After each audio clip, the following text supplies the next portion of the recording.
নমস্কার বন্ধুরা, সঙ্গীতাস রেসিপি ভিডিওতে সবাইকে স্বাগত। আমার আজকের রেসিপি হলো পেঁয়াজ রসুন ছাড়া বা নিরামিষ পালক পনির। আমি নিরামিষ পালক পনিরটা কীভাবে বানাবো সেটা শেয়ার করব আপনাদের সঙ্গে। তাহলে চলুন দেখে নেওয়া যাক রেসিপিটা।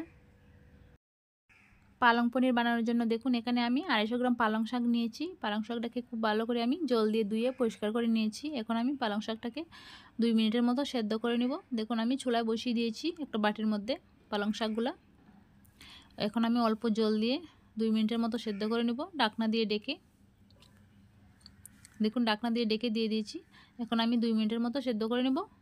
এখন আমার 2 মিনিট দেখুন হয়ে গেছে, পালং শাকটা আমার সেদ্ধ হয়ে গেছে। এখন আমি নামিয়ে নেব অন্য একটা বাটির মধ্যে।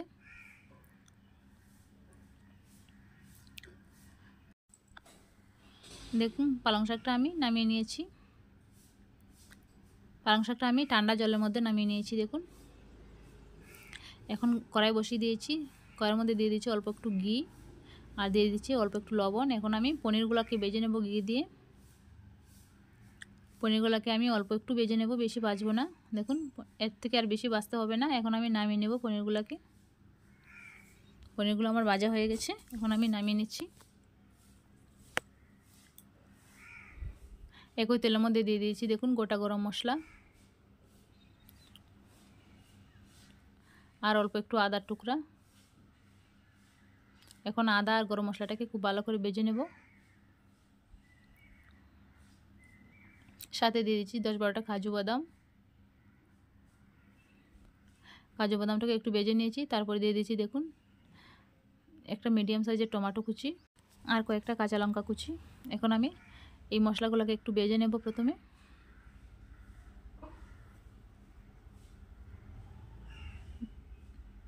দেখুন টমেটো, কাজু বাদাম আর গরম মশলাগুলো আমার ভাজা হয়ে গেছে।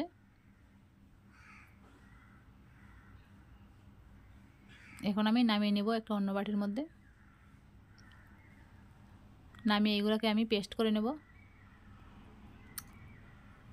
আর এদিকে আমার পালং শাকটা ঠান্ডা হয়ে গেছে দেখুন। এখন আমি জারের মধ্যে দিয়ে দেব পালং শাকগুলা।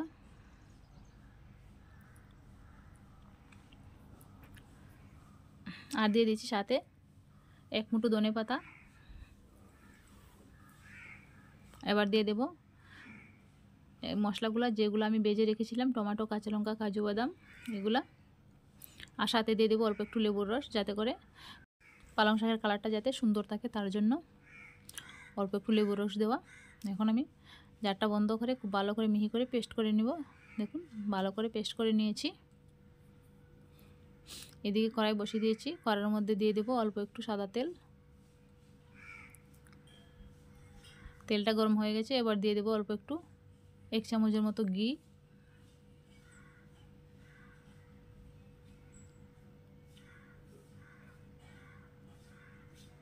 এবার ঘি আর তেলটা গরম হয়ে গেছে, এবার দিয়ে দেবো অল্প একটু হিং। দিয়ে দেবো 2টো শুকনো লঙ্কা টুকরো করে নিয়েছি, দিয়ে দিয়েছি। শুকনো লঙ্কাটা ভেজে অল্প একটু জিরে দিয়ে দিয়েছি, গোটা জিরে। গোটা জিরেটা আমার ভাজা হয়ে গেছে দেখুন। এখন আমি যে পেস্টটা বানিয়ে রেখেছিলাম পালং শাকের, পেস্টটা দিয়ে দিয়েছি দেখুন। পেস্টটা দিয়ে খুব ভালো করে কষিয়ে নেব 2-3 মিনিটের মতো। যেহেতু মশলাগুলো আমার আগে থেকেই ভাজা আর পালং শাকটা সেদ্ধ করা আছে, তার জন্য বেশিক্ষণ কষাতে হবে না, অল্প একটু কষিয়ে নিলে হবে।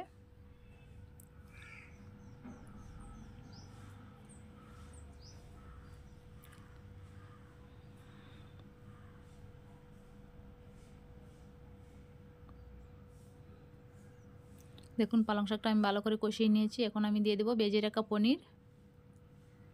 পনিরটাকে দিয়ে আবারও পালং শাকের সঙ্গে খুব ভালো করে কষিয়ে নেব।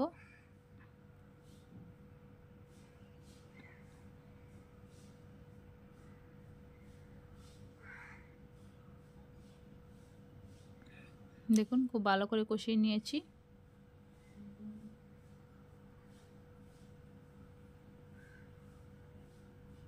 এবার দিয়ে দেবো জারটা ধুয়ে অল্প একটু জল। তারপর দিয়ে দিয়েছি অল্প একটু লবণ। লবণটা দেখাতে আমি ভুলে গেছি।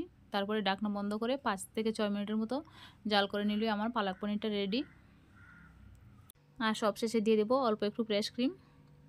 তাহলে আমার আজকের রেসিপিটা কেমন হয়েছে জানাবেন বন্ধুরা। ভালো লাগলে প্লিজ সাবস্ক্রাইব করে পাশে থাকবেন। ধন্যবাদ।